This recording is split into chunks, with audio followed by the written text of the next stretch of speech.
За сайн байцгаана уу. Өнөөдөр Японы улсын Токио хотод Nikkei форумд оролцож байна. За энэ Азийн ирээдүйн төлөө сэдвтэйгээр энэ одоо 31 дэх хуралдаанаа хийж байгаа. За энэ Nikkei форумыг бол 1995 оноос хойш жил бүр зохион байгуулж байгаа. Азийн нэр хүндтэй олон улсын форум байгаа.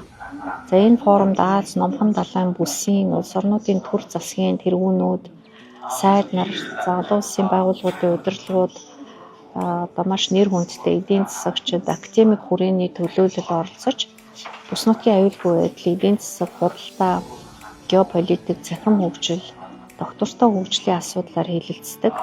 За энэ форум бол Азийн хөгжлийн стратегийн асуудлаар хамгийн нөлөө бүхий уулзалтуудын нэг гэд тооцогддог. За манай улсын хувьд бол Япон болон бусад орнтой хөрөнгө оруулалт, технологийн хамтын ажиллагаа нэмэгдэх боломж, Монгол улсын эдийн засгийн боломжууд болон төслүүдийг сурталчлах платформ Азийн нийлүүлэлтийн сүлжээнд Монгол улсын оролцоог нэмэгдүүлэх боломж, ардчлал, чөлөөт зах зээл, бүс нутгийн доктортой байдлын талаар Азийн яриа хэлцээнд хувь нэмрээ оруулахад маш чухал үүрэгтэй. За мөн Монгол улс зүүн хойд Азийн яриа хэлцээнд идэвхтэй оролцогч гэдгээ харуулах, за Монгол Японы стратегийн түншлэлийн гүнзгийрүүлэхэд дэмжлэг үзүүлэх, мөн ASEAN болон бусад бүс нутгийн улсуудтай харилцаагаа өргөжүүлэх боломжийг нэмэгдүүлнэ. За мөн 3 дахь чуршийн идэвхтэй бодлогоо хэрэгжүүлэх гэдэг утгаар нь бас идэвхтэй өндөр түвшинд оролцдог.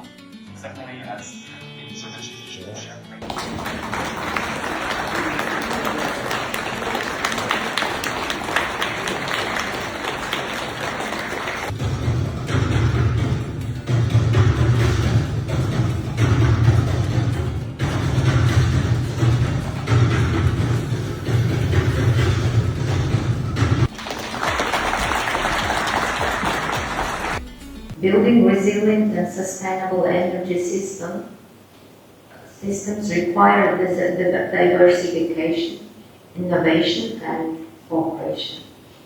In this regard, Mongolia welcomes Japan's Power Asia initiative, which aims to strengthen regional energy and resource resilience through practical cooperation, and we stand ready to contribute to its objectives.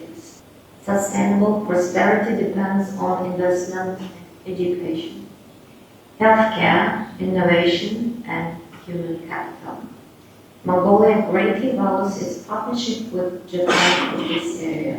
However, no country can address climate change alone. It requires strong international cooperation and practical partnerships that deliver real and measurable outcomes. In this regard, I would like to warmly invite you to participate in the 17th session of the Conference of the Parties to the United Nations Convention to Combat Desertification, which will be held in Ulaanbaatar in August 2026. We look forward to welcoming you to Mongolia.